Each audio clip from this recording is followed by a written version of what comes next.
Hey Clashers, Community Manager Darian Vorlick here. Kind of hiding in an undisclosed location in the Supercell office.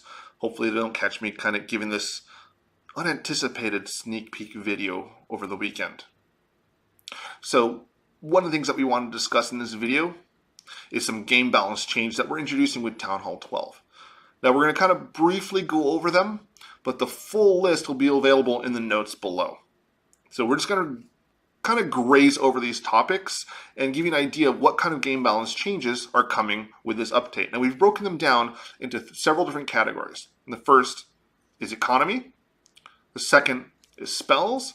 The third is defensive buildings. The fourth is troops.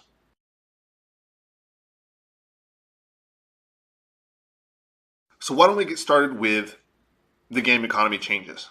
So what we consider game and economy changes are things that affect your gold, your elixir, and your storage, and your dark elixir, obviously, and how you use them.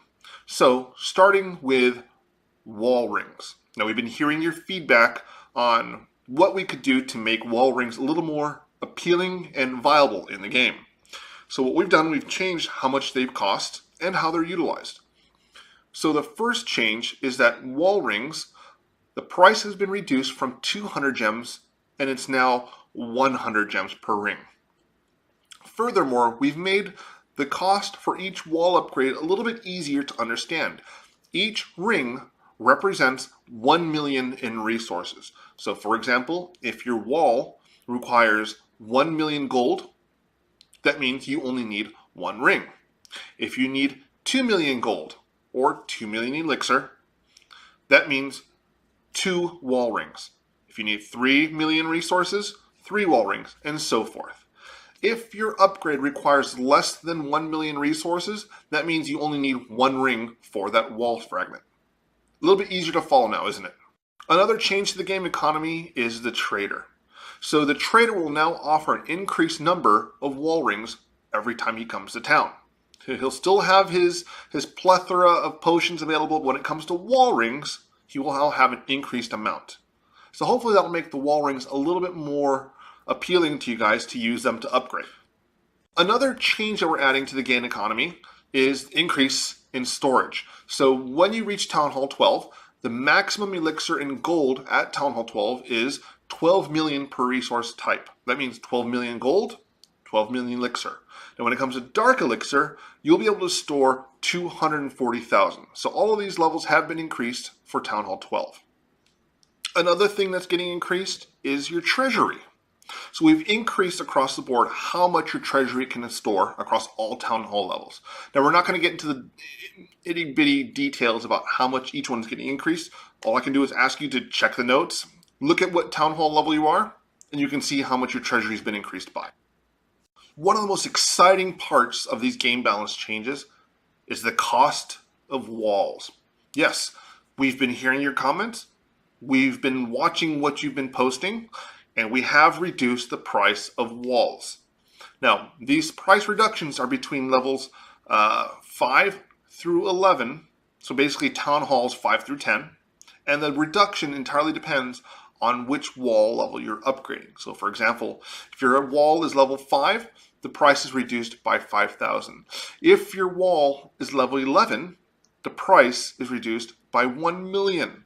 So again, this is going to make upgrading a lot more exciting, a lot more accessible, because we know that upgrading walls can be a very tedious process. So hopefully this will help you guys, upgrade to get closer to Town Hall 12, because you're definitely want to get there. Continuing on, another thing that we've increased is how much you earn for star bonuses.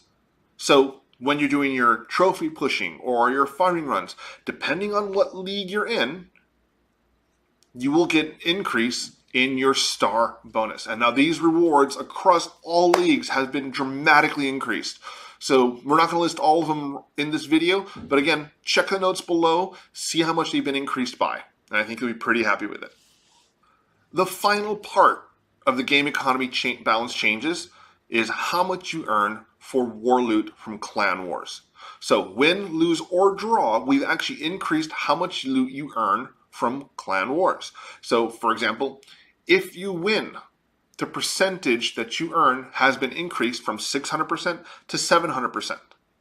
If you lose, the amount has been increased from 180% to 300%. And if you draw, it's been increased from 240% to 350%. So again, doesn't matter if you win, lose, or draw, everybody's getting an increase in how much loot they're getting from Clan Wars. That's pretty exciting, isn't it?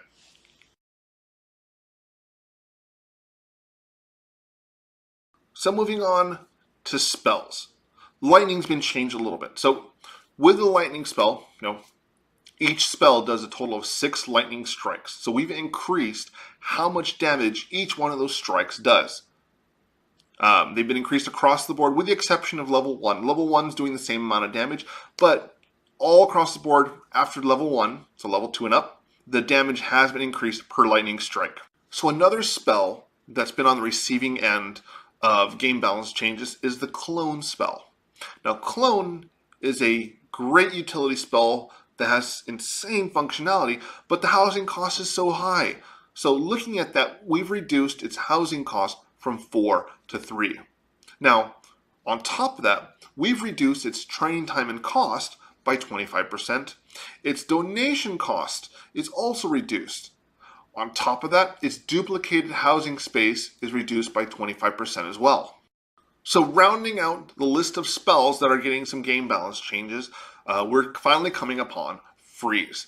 Now Freeze is getting some major changes to it, and a lot of these are based off of the feedback that we've been getting from you regarding how Inferno Towers were changed, and you guys wanted to see an increase in utility of the Freeze spell.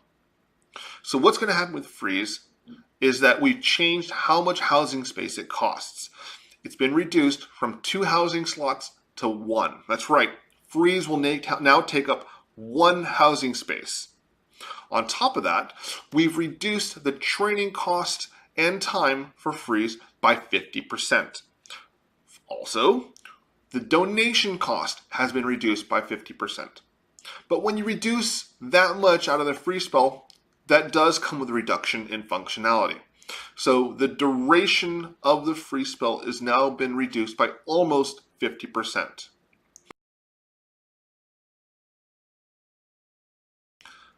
Moving on to defenses. Now there are going to be some pretty big changes here that's going to affect everyone. And the first one is this.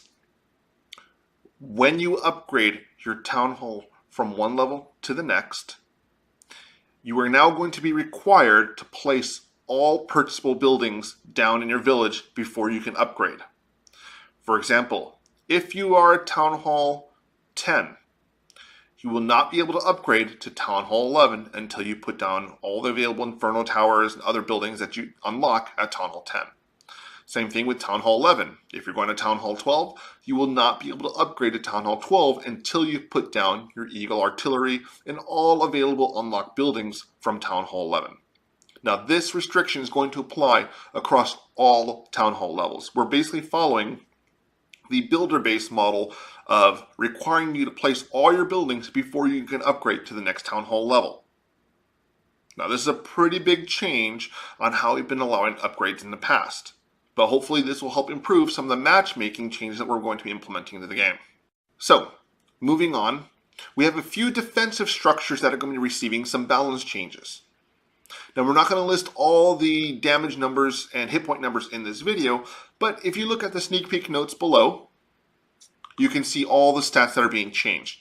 So starting with the Archer Tower, levels 12 through 14 will be getting a slight decrease in damage.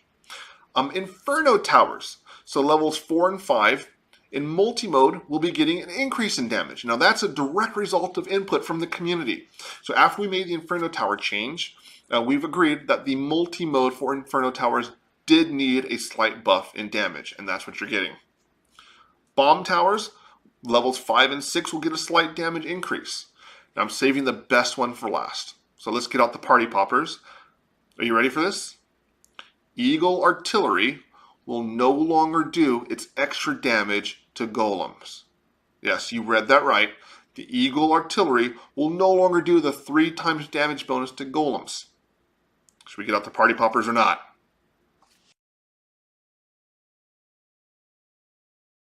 Moving on to the next category, troops. So a few troops have been on the receiving end of some game balance changes. Some of them have been buffed, and there has been some nerfing. So why don't we start with the healer? At levels 4 and 5, her healer abilities have been reduced, which means she will do less healing now. Again, for all the stats, take a look at the notes included in this sneak peek. The miner has gotten buffed.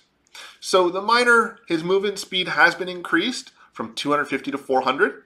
Also, the amount of time that it takes for him to emerge from the ground and submerge back under has been reduced from 1.2 seconds to 0.6. In other words, he pops up and goes back down much faster than before. So this should make miners a little bit more viable. Giants, level 7 and 8 hit points have been buffed. Bowlers got a DPS decrease. So across levels 1, 2, and 3, the DPS has been lowered. Now, P.E.K.K.A. So one of the things that we wanted to look at is how P.E.K.K.A. was used, not just at the higher levels, but also at the lower levels. So from the higher levels, levels 5 and 6, her hit points have been increased. But we've also reduced how much her training elixir costs across the board. So this should make P.E.K.K.A.s a lot more viable at the lower levels, because one of the things that we found is that at the lower levels, P.E.K.K.A.'s price was so high that, mid-training them and training batches of them, a lot more time and resource consuming. So by lowering the resource cost, hopefully P.E.K.K.A.s will become a much more attractive, viable troop. But also, not only has this cost been reduced at the lower levels, but across the board. Now this also applies to dragons as well. So at level 5 and 6, dragons hit points haven't increased, and the training cost for dragons across the board, levels 1 through 6, have been reduced. The last troop that's getting game balance changes is the witch. So for levels 1, 2, and 3, their hit points have been increased. So again, to see by how much their hit points have been increased, take a look at the sneak peek notes, but they've been increased across the board. Same thing with DPS. DPS of the witch has been increased across the board. Now what has been changed is that she will always only spawn 4 skeletons. So at level 1, so she spawned 3, now she's going to spawn 4. At level 2, there's no change because she already spawned 4, and at level 3, she spawned 5, but that's been reduced to 4. So what this does, it gives a little more consistency to how much damage the witch does, especially with her ranged attack. So it actually gives her ranged attack a little more credence to utilize it for hitting long range targets, and it makes you less dependent on using those skeletons.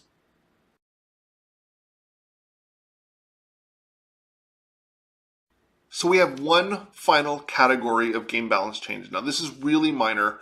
We have 2 changes going into the builder base. So one, at builder base level 8, they're getting 20 wall pieces or 4 wall segments. And also the builder base level 8 troop, the super P.E.K.K.A., when she receives fatal damage, she explodes. The amount of damage she does when she explodes is being reduced across the board. So that wraps up our game balance change sneak peek. So again, for the full details, check out the notes that I've included. Again, because this is still update in progress, these are subject to change. But these are largely 99% done. But again, I just want to give you that caveat that these could change as we do additional game balance testing. So hopefully you guys enjoyed these game balance changes. We'll see you at the next sneak peek update. And looks like nobody found me inside the supply closet. So if you're seeing this video, that means nobody's confiscated it. See you guys next time.